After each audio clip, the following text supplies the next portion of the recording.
ya.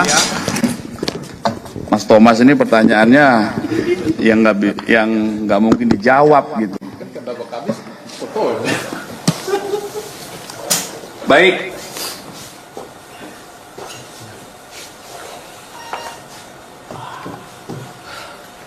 Rekan-rekan, kami izin menyampaikan update tentang penanganan perkara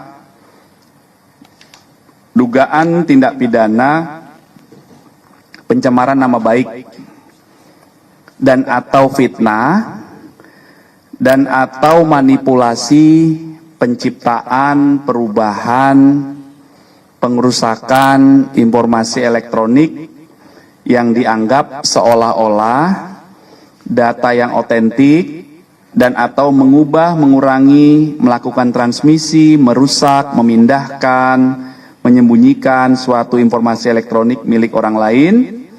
Ini bunyi pasal ya. Dan atau pencemaran nama baik dalam bentuk informasi elektronik sebagaimana diatur di pasal 310 KUHP dan atau pasal 311 KUHP dan atau pasal 35 Yunto 51 ayat 1 Undang-Undang nomor 11 2008 tentang ITE yang sudah dirubah akhirnya menjadi Undang-Undang nomor 1 2024 yang itu merupakan perubahan kedua ya. Jadi perlu kami sampaikan rekan-rekan bahwa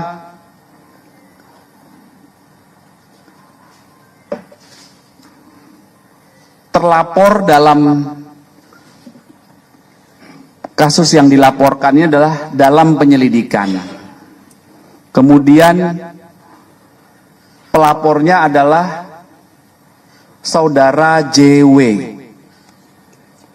Kemudian kronologis perkara yang dilaporkan, ya, kronologis perkara yang dilaporkan adalah pada tanggal 26 Maret 2025 di sekitar Karet Kuningan, Jakarta Selatan, pelapor selaku korban mulai mengetahui adanya video melalui media sosial berisi pernyataan fitnah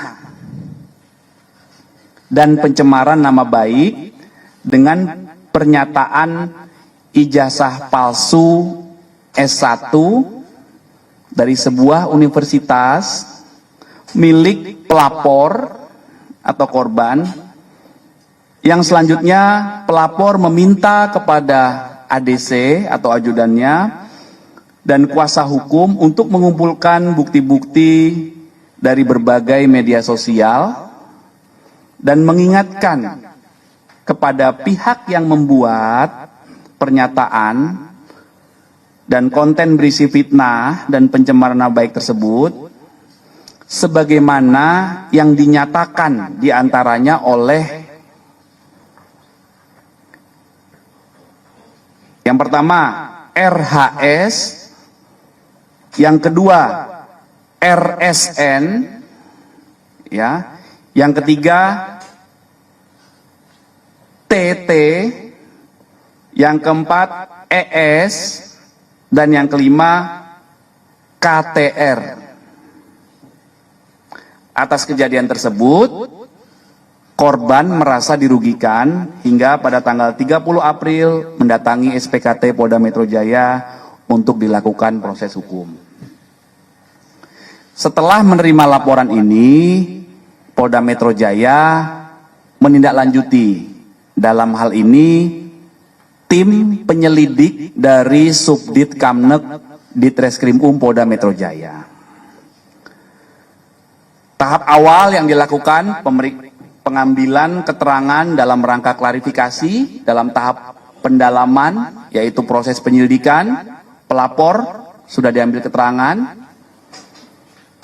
Sampai dengan hari ini setidaknya ada 24 saksi yang telah diambil keterangan dalam tahap pendalaman di proses penyelidikan. Ya, jadi setiap kami menerima laporan polisi, tahap awal yang dilakukan adalah penyelidikan. Penyelidikan adalah proses pendalaman yang dilakukan oleh penyelidik untuk mengetahui atau mencari fakta apakah peristiwa yang dilaporkan itu ada dugaan tindak pidana atau tidak. Apa peristiwa yang dilaporkan? Tadi yang sudah kami jelaskan. Ya, jadi makanya waktu itu rekan-rekan pernah bertanya, apakah benar A, B, C, D itu terlapor? Terlapornya dari laporan yang kami terima dalam penyelidikan. Tapi dalam peristiwa itu muncul beberapa nama yang dijelaskan oleh pelapor selaku korban, dan peristiwa inilah yang dilakukan proses pendalaman saat ini. Itu rekan-rekannya ya. Jadi rekan-rekan bisa memahami. Kemudian saat membuat laporan hingga saat ini ada beberapa barang bukti yang sudah diterima oleh penyelidik, antara lain ada satu buah flash disk berisikan 24 link video YouTube dan konten pada media sosial X ya. Kemudian ada beberapa dokumen fotokopi ijazah, kemudian ada printout legalisir, dan juga ada fotokopi cover dari skripsi dan lembar pengesahan. Nah, ini masih terus dilakukan pendalaman. Kemudian update hari ini menjawab pertanyaan beberapa media 2 hari terakhir ya. Kemarin hari Rabu kami tegaskan bahwa terjadwal ada 4 saksi yang terjadwal oleh tim penyelidik untuk diambil keterangannya. Yang pertama saudara AS itu tidak hadir. Yang kedua saudara RF itu hadir kemarin ya, hari Rabu. Kemudian saudara MBS itu hadir. Kemudian saudara KTR. Ini laki-laki atau perempuan ya? KTR ini. Atau KTR ya, saya tidak menjawabkan saudara, maaf. KTR ini hadir kemarin hari Rabu ya. Kemudian untuk hari ini, hari Kamis tanggal 15 Mei 2025, ada 2 saksi yang menjalankan proses klarifikasi, yaitu saksi saudara RS hadir, kemudian saksi saudara, maaf, yang kedua saksi TT ini hadir. Ya, kemudian untuk saksi RS dan ES tidak hadir. Ini yang dari tadi rekan-rekan bertanya, saudara RS tadi hadir, ya. Itu rekan-rekan update-nya, jadi mohon waktu, ini proses masih berjalan, ada update, nanti silakan kita komunikasi lebih lanjut ya. Oke.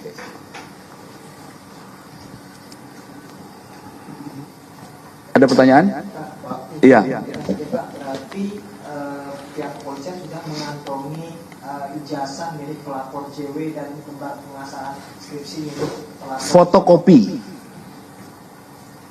Tadi saya jelaskan fotokopi. Fotokopi ya. Oke. Ini masih tahap penyelidikan. Kemarin Pak Abraham Samad menyebutkan jika dirinya belum mendapatkan panggilan pihak kepolisian, dan juga dia merasa heran karena dihubungkan dengan kasus ijazah tudingan ijazah Jokowi ini. Dari kepolisian, apakah memang benar memanggil Pak Abraham Samad juga atau tidak, Pak? Penegasannya juga. Bentar ya.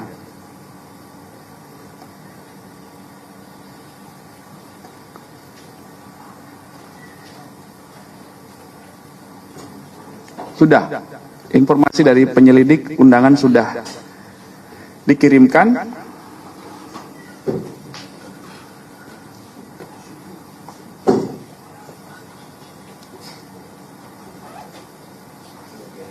Saksi adalah orang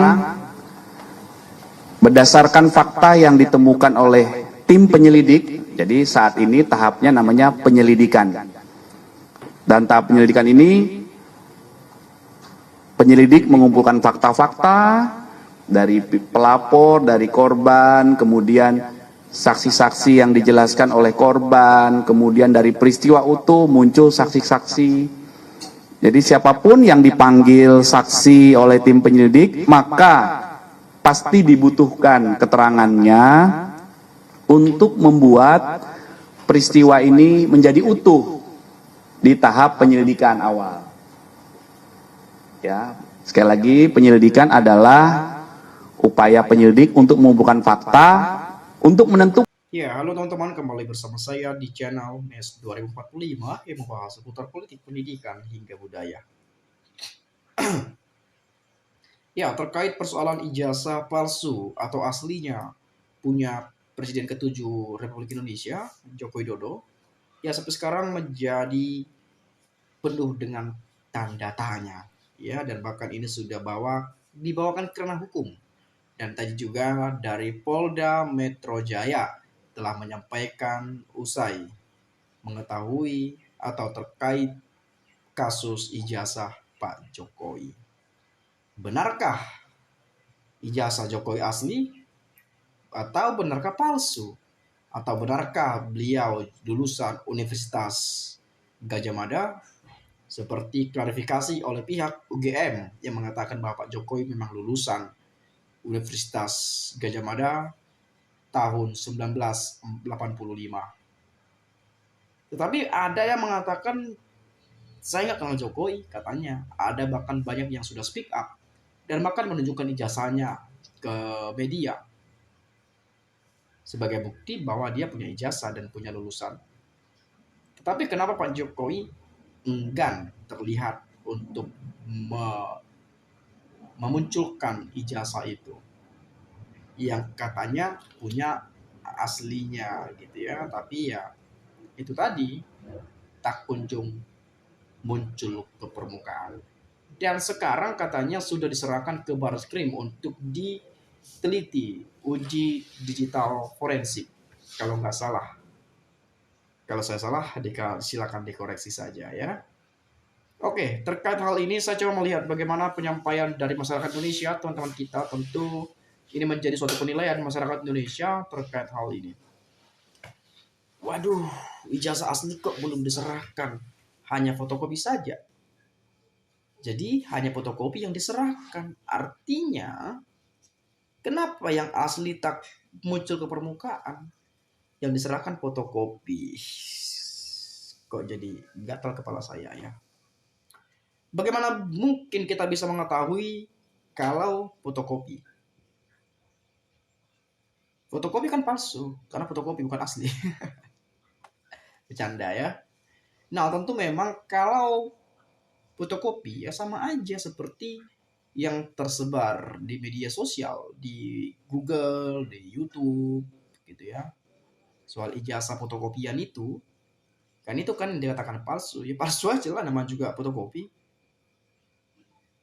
Dikopi dari aslinya. Tapi aslinya mana? Tunjukin dong aslinya. Kan gitu. Kalau berbicara by logika. Tapi untuk perihal dasar-dasar undang-undangnya, hukumnya, pasal-pasalnya, memang kita sebagai orang awam ya kita tidak mengarah ke sana. Kita punya logika saja. Tetapi menurut hemat saya gitu ya, bagaimana sebetulnya ini kenapa harus dibuat genting coba? Bayar lawyers, pergi klarifikasi, pergi sana kemari, merasa difitnah, merasa direndahkan. Padahal sebetulnya kalau punya ijazah tunjukkan saja, karena menurut saya, menurut hemat saya, ya ijazah itu bukanlah aib. Itu adalah suatu kebanggaan, suatu prestasi yang belum tentu semua orang miliki. Ijazah kuliah. Kita bangga punya ijazah karena kita punya lulusan sarjana misalnya. Kita lulusan dari universitas ternama misalnya. Tapi kenapa nggak mau ditunjukin? Tapi kita nggak tahu, barangkali Pak Jokowi kan pernah sebagai orang nomor satu di negeri ini, pernah menjabat di kepala daerah, provinsi, sampai presiden. Barangkali ada data-data atau nomor-nomor atau apapun itu yang tidak bisa diketahui oleh publik, kita nggak tahu juga seperti itu. Tapi apa bedanya dengan fotokopi yang diserahkan? Kan di situ tercantum juga tuh nomor-nomor atau apa IP atau apalah itu ya, macam-macam lah. Jadi ini yang membuat orang makin curiga. Jangan-jangan benar palsu nih. Kok nggak mau ditunjukin? Malah dibawa ranah hukum. Yang digugat ijazah yang aslinya ya. Tapi jasanya nggak muncul ke permukaan. Gimana bisa kita tahu? Kalau menurut saya. Tapi oke lah, karena ini sudah dibawa ke ranah pengadilan, ke ranah hukum, ya biarlah. Nanti kita melihat kebenarannya sebagaimana mestinya. Tetapi kita berharap memang itu dibongkar secara live kalau bisa.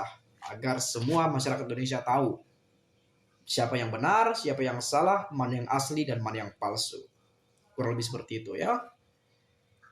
Kemudian Kapolri, Kapolda hebat, mereka pasti jujur. Gak mungkin mereka melanggar sumpahnya sendiri. Harapannya sih seperti itu ya. Jangan lagi ada kong kali kong, polisi harus adil. Ingat, nama kalian sudah busuk di masyarakat dan bau. Artinya untuk mengembalikan citra itu ya teman-teman ya. Sekarang pertanyaannya, masyarakat Indonesia, bisakah kepolisian netral? Karena kepolisian di negeri ini sudah sangat-sangat memprihatinkan kerusakan mentalnya.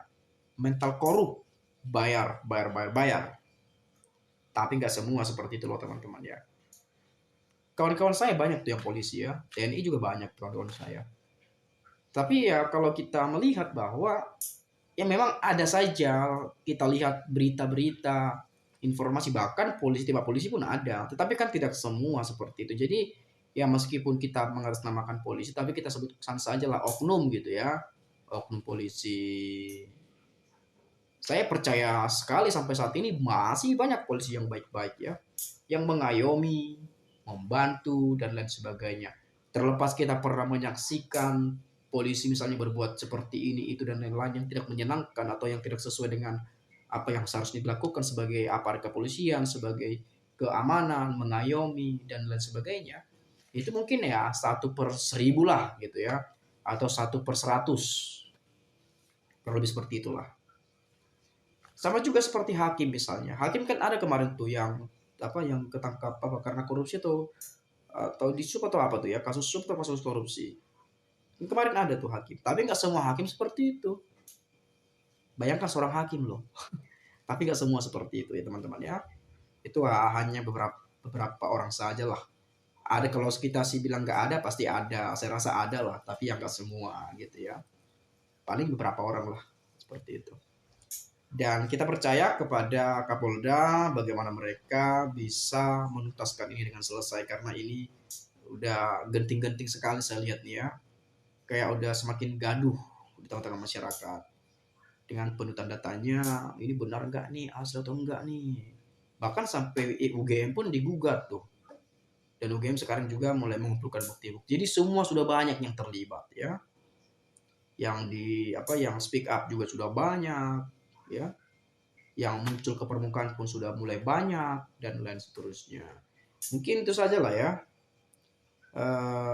Kalau teman-teman punya pendapat lain, boleh silakan sampaikan di komentar pada video ini. Itu saja. Terima kasih sekali lagi saya ucapkan. Salam dan sampai jumpa.